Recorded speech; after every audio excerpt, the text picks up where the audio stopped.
आज का पवित्र वचन इफिसियों 6 अध्याय का 10वां वचन।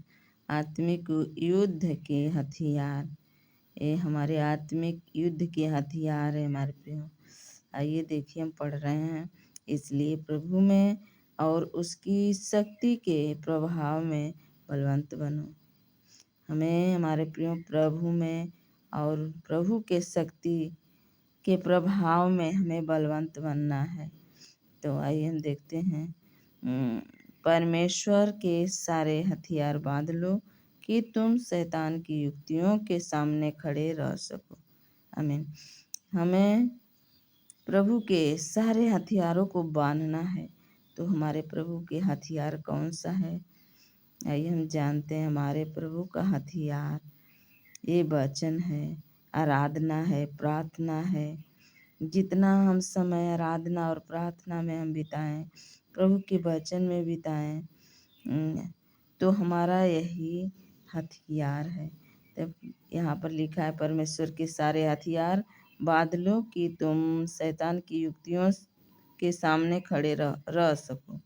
तो जब हम अपने प्रभु के सारे हथियार को अपने जीवन में बांध लेंगे, अपने हृदय में बांध लेंगे, तो हम शैतान की युक्तियों के सामने खड़े रह सकेंगे हमारे प्रियो। क्योंकि हमारा यह मल्ल युद्ध लहू और मांस से नहीं, परंतु प्रधानों से और अधिकारियों से और इस संसार के अंधकार के हाकिमों के से और उस दुष्टता की आत्मिक सेनाओं से है जो आकाश में है। हमारे प्रियो, हम अंधकार से, जब हमारे पास ये वचन रहेगा, या आराधना प्रार्थना रहेगा, तो अंधकार से हम बचेंगे, शैतान की युक्तियों से बचेंगे। जो संसारिक जो शैतान है, हमें परेशान करता है, हम सबको हमारे प्रिय परेशान करता है, उससे हम बचे रहेंगे।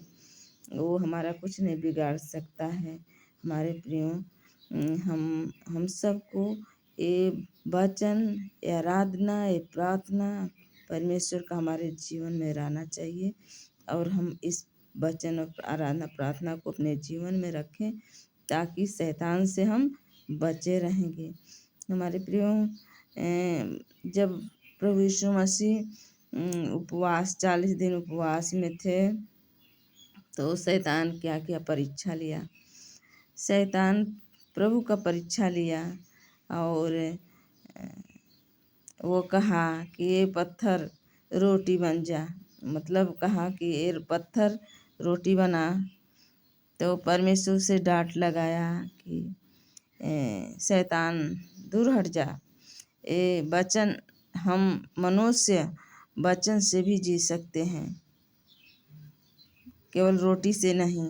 ऐसे करके प्रभु यीशु मसीह वहाँ से उसको भगाया। 3 बार परीक्षा किया प्रभु यीशु मसीह का, और 3 बार भी प्रभु यीशु मसीह उसका जवाब दिया। तो हमें उसका, शैतान का जवाब देना है, सामना करना है। तो ये वचन को, आराधना को, प्रार्थना को हमारे जीवन में रखना होगा। तो हमारे प्रियो, इस वचन को, इस आराधना प्रार्थना को हम जीवन में रखें। आइए 13 वचन हम पढ़ेंगे। इसलिए परमेश्वर के सारे हथियार बांध लो कि तुम बुरे दिन में सामना कर सको और सब कुछ पूरा करके स्थिर रह सको। आमीन।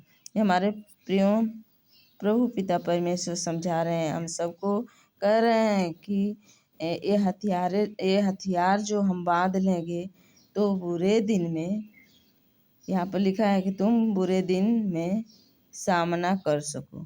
हम सामना कर लेंगे। हमारे पास ये जो प्रभु का वचन रहेगा, आराधना रहेगा, प्रार्थना रहेगा, तो शैतान हमारा कुछ नहीं बिगाड़ सकता। हम प्रभु के वचनों पर चलेंगे और प्रभु में स्थिर रहेंगे, तो शैतान दूर चला जाएगा, जैसे प्रभु यीशु मसीह से दूर चला गया। तो हमारे प्रियो, हमें ये वचन को अपने दिलो दिमाग से लगा कर रखना है, क्योंकि हमारा प्रिय ये वचन है, आराधना है, प्रार्थना है। तो हम इस वचन और आराधना प्रार्थना में रहें और हम इस शैतान से लड़ सकें। हमारे प्रियो, हमारे अंदर ये वचन आराधना प्रार्थना रहना जरूरी है। सबको जय मसीह।